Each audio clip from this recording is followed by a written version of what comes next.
Irmãos, como o Michael disse, nós vamos dar continuidade à série de exposições no Sermão do Monte. Então, abram as Bíblias de vocês comigo em Mateus, capítulo 5.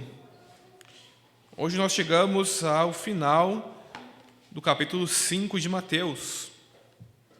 Então, depois de longos 4 meses, nós vencemos o primeiro dos 3 capítulos do Sermão do Monte no Evangelho de Mateus, que vai do capítulo 5 até o final do capítulo 7. Então, ainda temos uma pequena jornada pela frente para aprendermos a respeito dos ensinos de Jesus, das palavras de Jesus, por meio do evangelista Mateus. Mateus, capítulo 5, versículos 43 a 48, será a nossa leitura nessa manhã. Então, convido a todos a lermos juntos a Bíblia, a palavra de Deus, que diz assim: Vocês ouviram o que foi dito: ame o seu próximo e odeie o seu inimigo. Eu, porém, lhes digo: amem os seus inimigos e orem pelos que perseguem vocês, para demonstrarem que são filhos do Pai de vocês, que está nos céus. Porque Ele faz o seu sol nascer sobre maus e bons, e vir chuva sobre justos e injustos. Porque se vocês amam aqueles que os amam, que recompensa terão? Os publicanos também não fazem o mesmo? E se saudarem somente os seus irmãos, o que é que estão fazendo demais? Os gentios também não fazem o mesmo? Portanto, sejam perfeitos, como é perfeito o Pai de vocês, que está no céu. Até aí, irmãos. Vamos orar uma vez mais? Pedir a bênção de Deus sobre a nossa mente e coração. Senhor, estamos diante de Ti e te pedimos: abençoa-nos, Deus, com a Tua palavra. Fala conosco, Senhor. Nós nos reunimos aqui nessa manhã em Teu nome, e em Teu nome somente nós temos a salvação, porque não há outro nome dado entre os homens, nos céus, na terra ou debaixo da terra, pelo qual importa que sejamos salvos.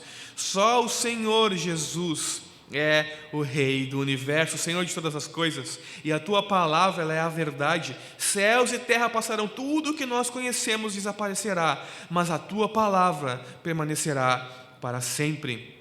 Então, nessa manhã, Senhor, abre os nossos olhos espirituais, abre os olhos do nosso coração e faz-nos atentar com as coisas que são eternas, as coisas espirituais, que nós possamos nos aproximar de Ti em arrependimento e em confissão, e também em confiança de que o Senhor nos recebe, então nos instrui o modo que devemos viver nesse mundo quebrado e caído por causa do pecado, Senhor. Abençoa-nos, fala conosco, Deus, ajuda-nos a vivermos de acordo com o chamado que recebemos de Ti por meio do Evangelho. Amém, Jesus. Amém, irmãos. Irmãos, o N.T. Wright, ao comentar essa passagem, ele conta uma história bem interessante de um homem que teve que se afastar a negócios de sua família por cerca de 3 ou 4 dias. E ele tinha um filho pequeno, de aproximadamente 9 ou 10 anos, então ele chama o seu filho para uma conversa, de homem para homem, para o filho dele assumir o lugar enquanto ele estiver fora. E ele pede para o filho que ele fizesse exatamente o que o pai faria se o pai estivesse em casa. Então o pai vai tranquilo, sabendo que a sua esposa irá cuidar dos seus filhos, e tem aquele menino que em breve será um homem representando o seu pai ali em casa. É claro que aquele pai tinha em mente que o menino ajudasse a mãe a lavar a louça, a guardar as coisas, a pôr o lixo para a rua, a fazer os afazeres domésticos de casa, a cuidar dos seus irmãos menores. Mas ao retornar, então, aquele homem pergunta à sua esposa como o filho havia se comportado. E a esposa respondeu que naqueles dias que ele tinha viajado, o menino tinha se comportado de forma muito estranha. Para começar, ele tomava o café da manhã, e depois de tomar o café da manhã, ele ia lá, preparava outra xícara de café, ia para a sala, colocava a música num tom bastante alto e começava a ler o jornal por cerca de 30 minutos, e depois saía irritado, xingando as pessoas. Vejam, aquele filho levou ao pé da letra demais aquilo que o pai estava pedindo para que ele fizesse enquanto ele estava fora. Então o pai, ele percebe, o filho obedeceu bem demais. O pai pediu: olha, age exatamente como eu agiria. Ele foi lá e fez, ficou irritado, leu o jornal, tomou café demais, só não saiu para trabalhar porque a mãe não deixou. Irmãos, essa história, ela nos serve para nos lembrar de que o objetivo de Jesus com o Sermão do Monte é que nós sejamos imitadores do nosso Pai Celestial, exatamente como Jesus. Então a passagem que nós lemos, ela é a culminação do ensino de Jesus até aqui. e serve como uma ilustração vívida do que é ser filho do nosso Pai Celestial. Em 1958, um homem chamado William Norman Pittinger escreveu um artigo criticando C.S. Lewis. Para quem não sabe, acho que todos devem conhecer C.S. Lewis. Ele é o escritor das famosas Crônicas de Nárnia, do livro Cristianismo Puro e Simples, um grande apologeta e um grande intelectual. Mas esse homem, William Pittinger, escreve um artigo acusando Lewis de não se importar com o Sermão do Monte, em particular com aquelas passagens difíceis, como a que nós lemos hoje. Acabou que Lewis decidiu responder ao artigo daquele homem. Então, a primeira lição para nós aqui, né? Se nós fôssemos criticar C.S. Lewis, deveríamos esperar que ele morresse primeiro, né? Para ele não nos responder e nos humilhar. Bom, brincadeiras à parte, Lewis responde o seguinte: quanto ao se importar com o Sermão do Monte, se caso se importar aqui significa gostar ou desfrutar, imagino que ninguém se importa com o Sermão do Monte. Quem gosta de ser golpeado em sua face com uma marreta? Mas ele não para por aí, ele consegue. Mal consigo imaginar uma condição espiritual mais mortal do que a de um homem que pode ler uma passagem do Sermão do Monte com prazer tranquilo. Irmãos, essa passagem que nós lemos é como que nós estamos sendo golpeados com uma marreta na face. Nós não podemos ler essa passagem, as outras passagens difíceis do Sermão do Monte, com uma tranquilidade na alma e no coração. Tudo bem, é isso aí mesmo, está certo, vamos seguir a nossa vida. Jesus era um cara legal. Em outras palavras, o que Lewis quer dizer é que passagens como essa que nós lemos são pessoalmente desafiadoras. Por isso a imagem da marreta na nossa face. Ninguém lê essas passagens e fica descontraído e diz: não, amar o nosso inimigo é algo maravilhoso, eu aprovo 100%, onde que eu assino aqui? Não, esse tipo de passagem é como ser acertado pelo Espírito Santo na face com uma marreta. Essas palavras de Jesus nos fazem refletir ou querer convidar Jesus a trabalhar em nós para que possamos amar os nossos inimigos, ou viramos as costas para o ensino dele, pensando a respeito do completo absurdo que acabamos de ouvir. Para aí, até aqui estava bom, agora amar os inimigos, aí já é demais, Jesus. Ou nós temos essa atitude, ou nós olhamos para nós mesmos com aquele golpe duro de marreta do Espírito Santo e dizemos: Jesus, vem no meu coração e me ajuda a amar os meus inimigos, porque eu não faço isso. Irmãos, essa manhã eu quero abordar essa passagem que nós lemos com vocês com três perguntas fundamentais. A primeira delas é: quem são os meus inimigos? A segunda é: como devo amar os meus inimigos? E a terceira é: por que devo amar os meus inimigos? Quem, como e por quê? Nessa passagem, Jesus está corrigindo a perversão da lei do Antigo Testamento nos próprios dias dele. No versículo 43 ele diz o seguinte: vocês ouviram o que foi dito pelos líderes religiosos da época: ame o seu próximo e odeie o seu inimigo. A segunda parte da citação de Jesus, e odeie o seu inimigo, não se encontra em lugar nenhum do Antigo Testamento. É, na verdade, não um mandamento bíblico, mas uma perversão do ensino do Antigo Testamento na época de Jesus. Qual era o ensino do Antigo Testamento? Era, por exemplo, o de Levítico 19, 18, que nós devemos amar o próximo como a nós mesmos. O que acontece é que, com o tempo, os mestres judeus eles passaram a ensinar que você devia amar apenas o seu próximo no sentido mais estreito possível. Ora, quem é meu próximo no sentido mais estreito possível? É a minha família, são os meus vizinhos, são os meus amigos da sinagoga, são aqueles com os quais eu tenho relacionamento, que adoram o mesmo Deus que eu, que pertencem ao mesmo povo da aliança e só. Então eles usavam isso: olha, o próximo é aquele que está realmente próximo de nós, são os membros da nossa sinagoga, são os adoradores verdadeiros do Deus verdadeiro. Então os mestres judeus se utilizaram disso para justificar o ódio aos inimigos. Olha, só devo amar o próximo, e esses são o meu próximo, então os pagãos, os ímpios, eu devo odiá-los e não amá-los. E era isso o que se ensinava nos dias de Jesus. Mas o ensino de Jesus, de forma contrária, nos diz para amarmos o nosso próximo. E não só amarmos o nosso próximo, mas orarmos por aqueles que nos perseguem. Irmãos, a gente já começa a perceber aqui que há apenas uma abordagem para viver essas palavras de Jesus. E ela começa quando nós confessamos quem é nosso inimigo. E termina quando aprendemos a amá-los como nosso próximo. Enquanto nós não nomearmos os nossos inimigos, nós não podemos viver essas palavras de Jesus. Até nós convidarmos os nossos inimigos a entrar na nossa casa, a tratar eles como o nosso próximo, como nossa família, como nossos amigos, como os nossos vizinhos que nós queremos bem. Até nós amarmos eles de verdade, como nós amamos a nós mesmos. Nós não vivemos essas palavras de Jesus. Enquanto não respeitarmos os nossos inimigos, enquanto não habitarmos com eles e os suportarmos, no sentido de dar suporte, não de aguentarmos eles como um fardo, e de o abraçarmos como Deus os abraça, como Deus os trata, como Deus habita com eles, nós não podemos viver essas palavras de Jesus.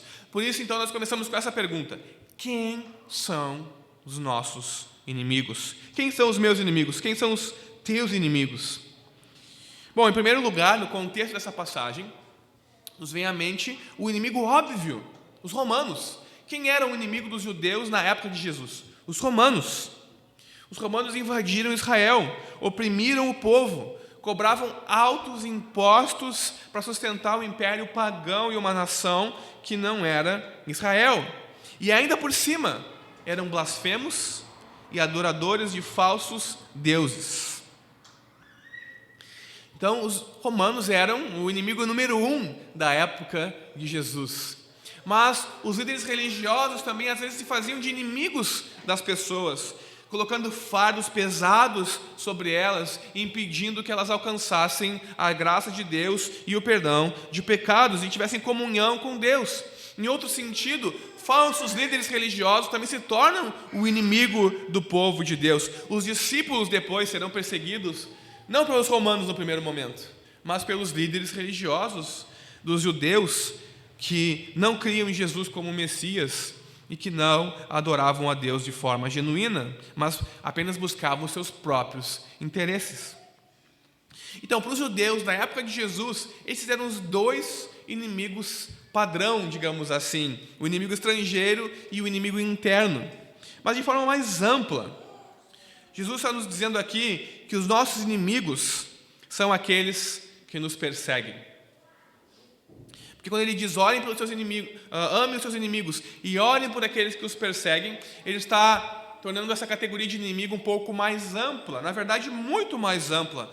O nosso inimigo é todo aquele que nos persegue, é todo aquele que persegue você, que se opõe a você, que quer causar algum tipo de mal à sua vida e à sua família. Pode ser desde aquele chato da internet, que você não pode postar qualquer coisa nas redes sociais que ele vai lá fazer um comentário maldoso e malicioso. Aqueles comentários ácidos sobre você, a sua família.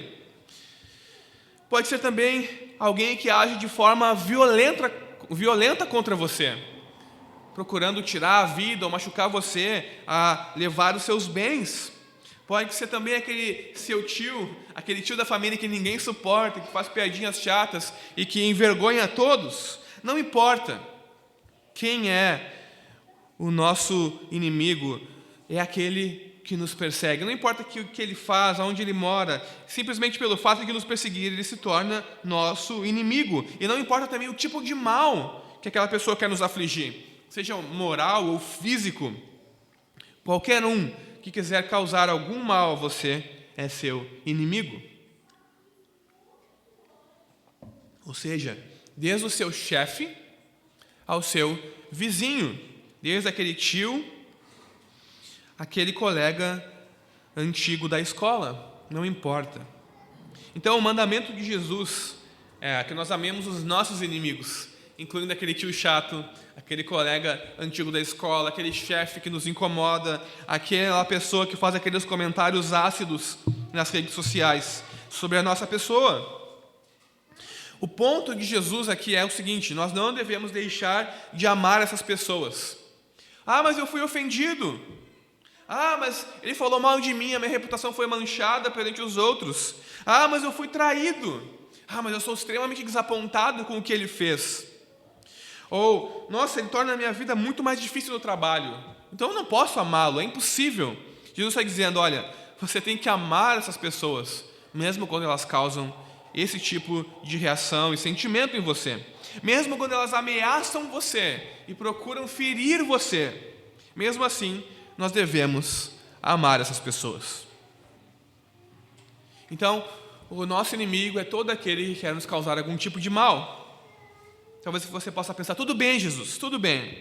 Mas como amar alguém que quer o meu mal? Eu entendo, eu devo amar a todos que querem o meu mal. Esses são os meus inimigos. Mas como amar alguém que quer o meu mal? Como amar o fulano que fala mal de mim pelas costas? E eu sei que ele fala mal de mim pelas costas. Como amar alguém que eu sei que na primeira oportunidade que ele tiver de me causar mal, ele vai me passar a perna. Ele vai me passar para trás. Isso nos leva à nossa segunda questão. Como devo amar os meus inimigos? O tipo de amor que Jesus tem em mente aqui é extremamente prático. Nós estamos tão cheios da ideia de Hollywood, do amor romântico, de viver um grande amor, estarmos apaixonados e viveram felizes para sempre, que nós esquecemos que, ou na verdade, nós trazemos isso para dentro da Bíblia e do nosso contexto com Deus e achamos que amor é apenas aquela parte sentimental, aquela efervescência que nós sentimos no nosso ser quando estamos próximos da pessoa a quem nós estamos apaixonados. Mas, na verdade, Jesus está falando aqui de algo extremamente prático. É amor em ação, e não algo meramente sentimental. Jesus está falando de um amor tangível, prático, fundamentado na ação. E aí ele nos dá 3 exemplos de como amar os nossos inimigos que nos apontam para a direção correta. Vejam, os exemplos de Jesus não são exaustivos. Vai abordar todas as situações da sua vida, não. Mas eles servem como um guia de como amar os seus inimigos. E ele começa no versículo 44 dizendo o seguinte, que nós devemos amar os nossos inimigos orando por eles. Jesus não está falando aqui daquela oração que todos nós gostaríamos de fazer.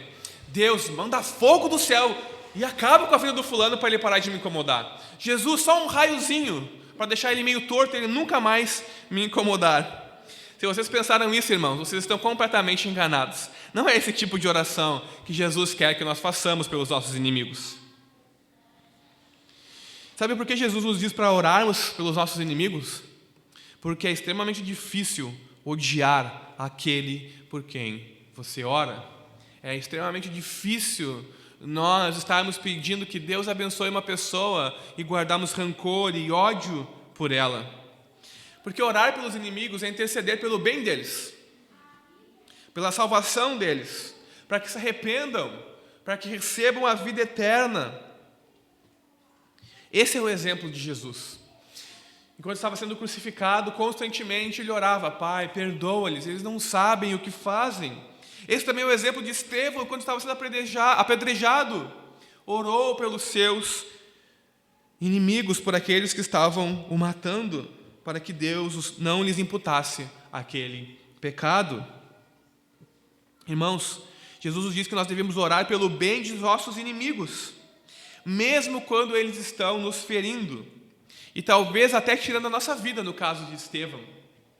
Nós devemos orar pelas pessoas, para que o amor de Deus inunde o nosso ser, e nós não respondamos mal com mal, mas mal com bem. Orando para que a pessoa ache graça diante de Deus, para que ela seja abençoada. E isso muda a nossa atitude diante dos nossos inimigos. Segundo exemplo de Jesus a respeito da oração, a respeito de como amar os nossos inimigos. Ele diz que nós devemos servir os nossos inimigos nas necessidades deles. Ele diz isso no versículo 45. amar os nossos inimigos, se o amor bíblico é um amor tangível, prático e fundamentado na ação, amar os nossos inimigos é servi-los nas suas necessidades. Assim como Deus faz nascer o sol e envia chuvas sobre maus e bons, nós devemos amar os nossos inimigos e servi-los nas suas necessidades pessoais. Quando nós vemos nosso inimigo passando fome, nós devemos dar a ele o alimento. Quando nós vemos nosso inimigo passando frio, nós devemos dar a ele uma roupa extra e um cobertor extra. É basicamente isso o que Paulo está dizendo em Romanos 12. Abra a Bíblia de vocês comigo em Romanos 12. Nós leremos o versículo 19 ao 21.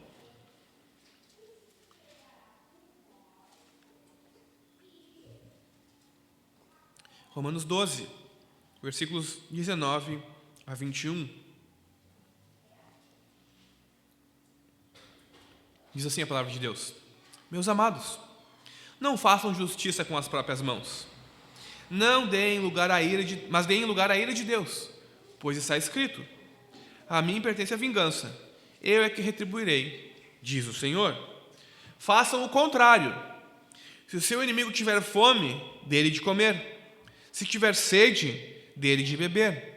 Porque fazendo isto, você amontoará brasas vivas sobre a cabeça dele. Não se deixe vencer pelo mal, mas vença o mal com o bem. Então, amar os nossos inimigos é servi-los nas suas necessidades pessoais. Amá-los é servi-los, mesmo quando eles não estão nos servindo de volta. Veja, Jesus não está dizendo aqui, olha, ame o seu inimigo servindo a ele. E se ele estiver frio, vai lá e dê uma roupa extra sua. E você o verá, muito obrigado, e vocês serão amigos. Não, muito provavelmente essa pessoa irá pegar aquilo que recebeu de você e virar as costas. E nem um muito obrigado você ouvirá. Por isso que Jesus está dizendo que amar os nossos inimigos é servi-los, mesmo quando eles não estão nos servindo, mesmo quando eles não são gratos, mesmo quando eles não estão nem aí para nós, mesmo quando eles só estão esperando a próxima oportunidade para nos causar mal, nos passar para trás. Irmãos, Dostoiévski certa vez disse o seguinte: o amor em ação é muito mais terrível do que o amor em sonhos. É exatamente desse tipo de amor que Jesus está falando aqui. Amar o outro e não receber de volta aquilo que você espera, um obrigado, a recompensa pelo seu amor, é terrível, machuca, é doloroso. É mais terrível do que o amor nos sonhos, onde tudo é perfeito, onde nós amamos e somos amados de volta. Jesus está falando de algo que não é fácil e que parece terrível e não natural para nós. É esse o tipo de resposta que Jesus espera dos seus seguidores sobre amar os seus inimigos. Mas Jesus nos dá um terceiro exemplo. Ele continua e nos dá um terceiro exemplo. Depois de dizer que nós devemos orar pelos inimigos, depois de dizer que nós devemos servir os nossos inimigos, ele diz que nós devemos saudar os nossos inimigos. Você deve pensar, agora fica mais fácil, não dá para saudar os nossos inimigos, esse aqui é mais fácil, vamos começar por esse. Saudar os inimigos, irmãos, é amar os seus inimigos. À primeira vista parece algo de não tão grande importância, extremamente simples. Então nós decidimos, vamos começar por esse. E aí, fulano, tudo bem? Pronto, Jesus, dei o primeiro passo a amar o meu inimigo. Mas se nós somos sinceros conosco mesmo, nós vamos confessar que a nossa tendência e tentação é evitar as pessoas com quem nós estamos em conflito. Se nós brigamos com o nosso cônjuge, o que nós temos a tendência a fazer é nos trancar no quarto e não olhar para ela. Porque eu não quero ver aquela pessoa nem pintada de ouro por um momento. Eu não quero saudar ela. Oi, amor, tudo bem? Não, nós queremos distância. Nós queremos nos afastar, ficarmos afastados. Irmãos, quando nós estamos em conflito com uma pessoa, nós não vamos nos mesmos lugares que sabemos que ela frequenta. Porque nós não queremos o quê? Dar de cara com ela. Tem que dizer, oi, fulano, tudo bem? Como é que você está? Ou pedir perdão. Ou ter aquela conversa chata, que nós consideramos chata, onde a pessoa vai se justificar e tentar nos convencer daquilo que ela fez. Quando nós vemos fulano na esquina, nós atravessamos a rua para evitar contato visual, se nós estamos brigados. Quando as pessoas nos ferem, nós fazemos de tudo para não ter que cumprimentar aquela pessoa. Nós nem sequer atendemos as ligações delas. Não, eu tenho aqui a minha família, meu trabalho, eu tenho os meus filhos, eu estou de férias. Nós arranjamos 1000 desculpas para não ter que vermos aquela pessoa, atendermos a sua ligação, conversarmos com ela. Mas Jesus nos chama, irmãos, para amar os nossos inimigos e recebermos eles de forma calorosa, com alegria, quando os encontrarmos. Porque nós não devemos pagar o mal com o mal. Nós devemos pagar o mal com o bem. Então o que Jesus está querendo dizer aqui com saudar os inimigos é honrá-los, mesmo quando eles não merecem ser honrados. É querer o bem deles, mesmo quando eles não merecem que nós queiramos o bem deles. É recebermos eles calorosamente, independente de onde estivermos, mesmo quando eles não merecem que nós os recebamos dessa maneira. E mesmo quando eles não se preocupam conosco, nós devemos nos preocupar com eles de maneira genuína. Isso é saudar os inimigos. Mas esses exemplos de Jesus nos deixam com a nossa última questão pairando no ar. Por que eu devo amar os meus inimigos? Se eles fazem exatamente isso comigo, por que eu devo amá-los? Do nosso ponto de vista, eles certamente não merecem que nós os amemos. Os nossos inimigos não merecem o nosso amor, só o nosso ódio. Vejam, os judeus criaram toda uma teologia para dizer que nós devemos odiar os nossos inimigos. Do ponto de vista humano, eles estavam corretos. Os nossos inimigos não merecem o nosso amor. Eles não têm nenhum direito sobre o nosso amor. Eles não têm nenhum direito de receber o nosso amor. Mas as razões de Jesus para nós amarmos os nossos inimigos são, em primeiro lugar, amar os nossos inimigos nos torna semelhante ao nosso Pai que está nos céus. Essa é a primeira razão de Jesus. Se você ama o seu inimigo, se você ama aquele que persegue você, você está se tornando semelhante ao seu Pai que está no céu. Veja, Jesus não está dizendo de forma alguma que devemos ganhar nossa aceitação na família de Deus por aquilo que nós fazemos. Oba, amei o meu inimigo, então agora eu sou filho de Deus. Não, nós sabemos que a salvação, ou deveríamos saber que a salvação é por meio da graça de Deus mediante a fé em Jesus Cristo. Somente pela graça. Então, na verdade, o que Jesus está querendo dizer aqui, com amar os nossos inimigos e nos tornamos assim filhos do nosso Pai Celestial, é que nós, quando amamos os nossos inimigos num mundo como o nosso, quebrado e caído pelo pecado, nós estamos provando sermos quem dizemos que somos. Nós não dizemos que somos filhos e filhas de Deus. Nós amamos os nossos inimigos. Eis a prova prática de sermos filhos e filhas de Deus.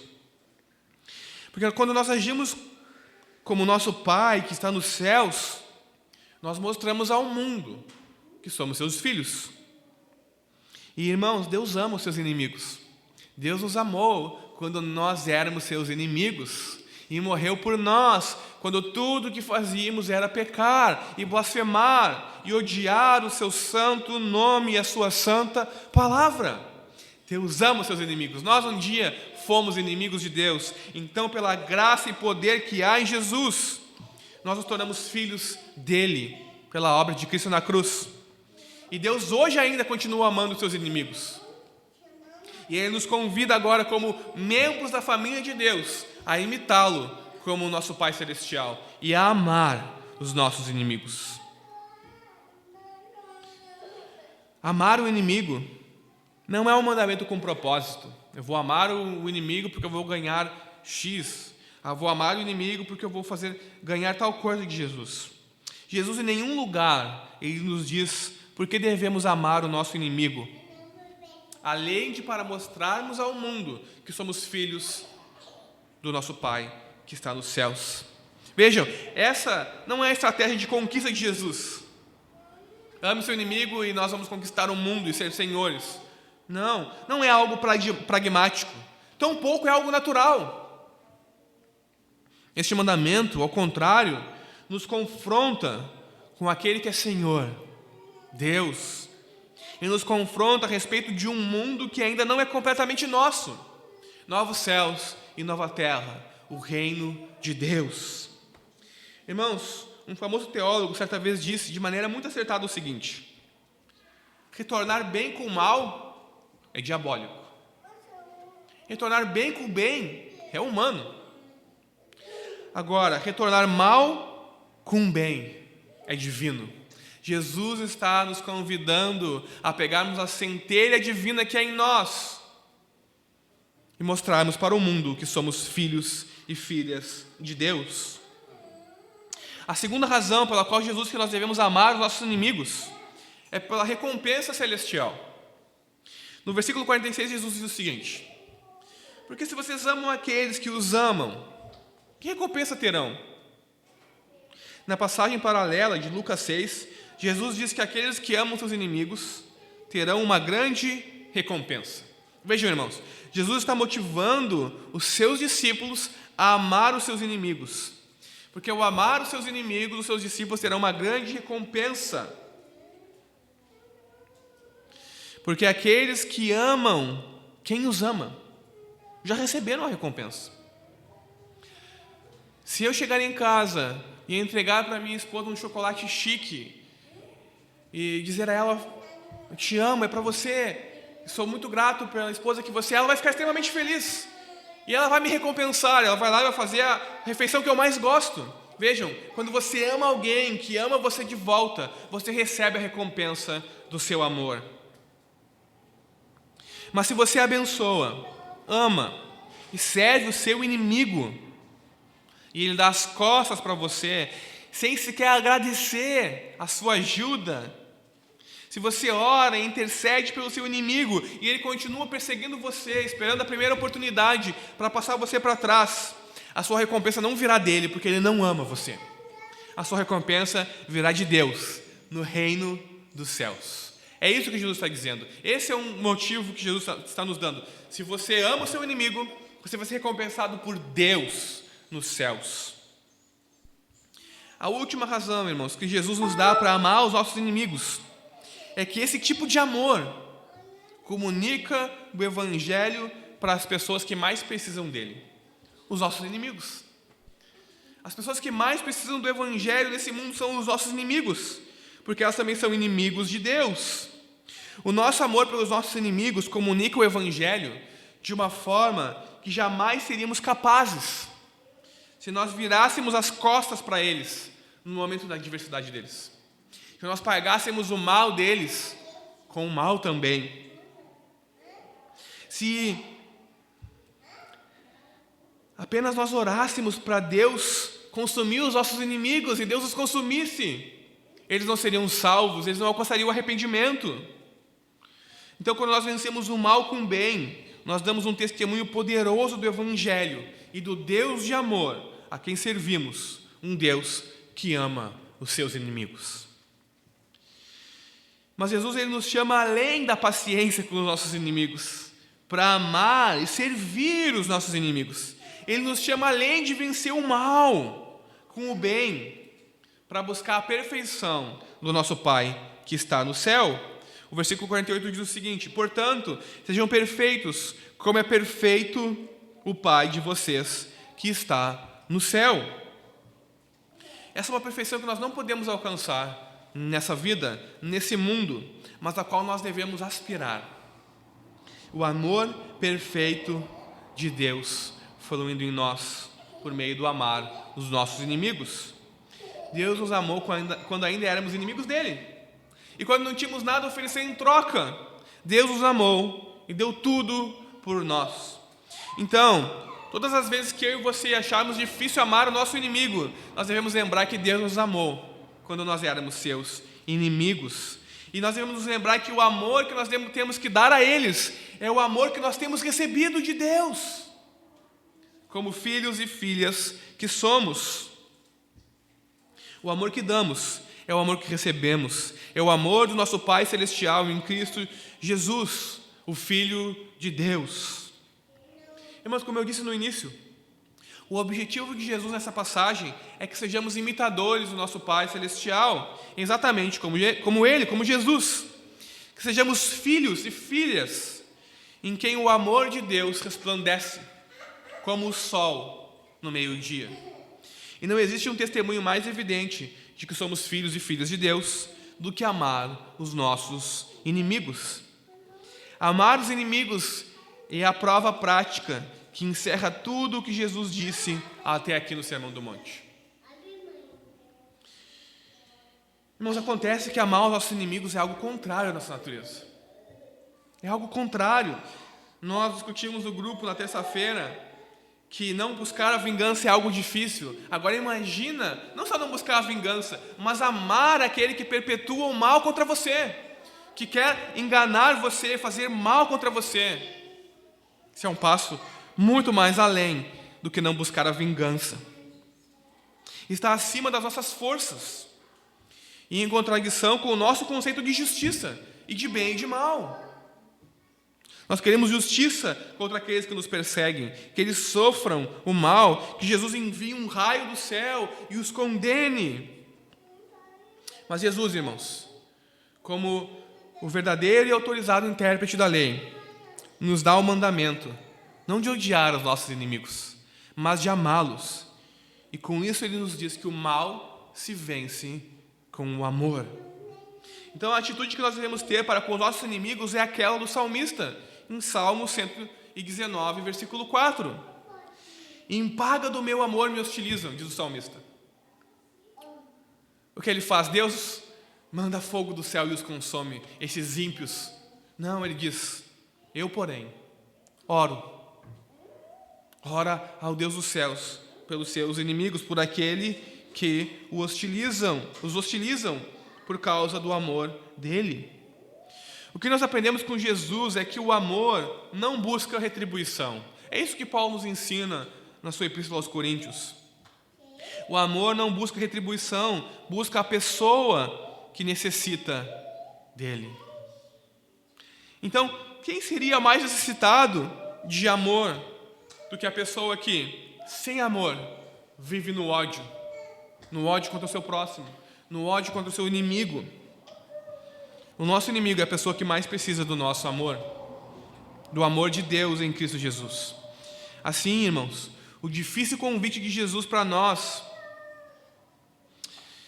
de amarmos os nossos inimigos, de colocarmos em ação esse amor, servindo eles nas suas necessidades, orando por eles, pelo bem deles, abençoando eles no nosso pensamento, desejando o arrependimento e a conversão deles, toda sorte de bênçãos.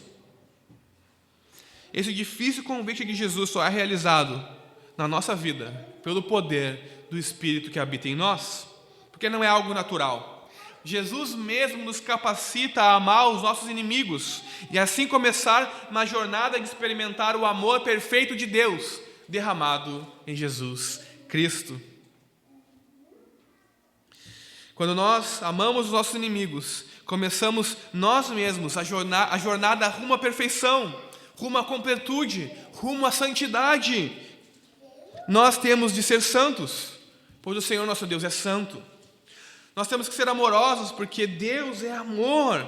Nós temos que ser perfeitos, porque o nosso Pai Celestial é perfeito. E o vínculo de todas essas coisas é o amor que procede de um coração puro, que ama a Deus e ama os seus inimigos, porque recebe do amor de Deus e imita o seu Pai que está nos céus. Irmãos, que Deus nos ajude a amar os nossos inimigos. Que Deus nos ajude, que o amor seja a nossa única resposta em um mundo quebrado e caído por causa do pecado, como o nosso mundo. Que o amor de Deus por nós seja então o fundamento que nos faz amar, não somente o próximo, não somente aquele que nos quer bem, não somente a nossa família, mas também os nossos inimigos. E a graça para amarmos os nossos inimigos vem de Jesus. Ele nos golpeia com uma marreta, nos derruba no chão, mas estende a mão e nos coloca de pé para amarmos os nossos inimigos. Amém? Vamos orar?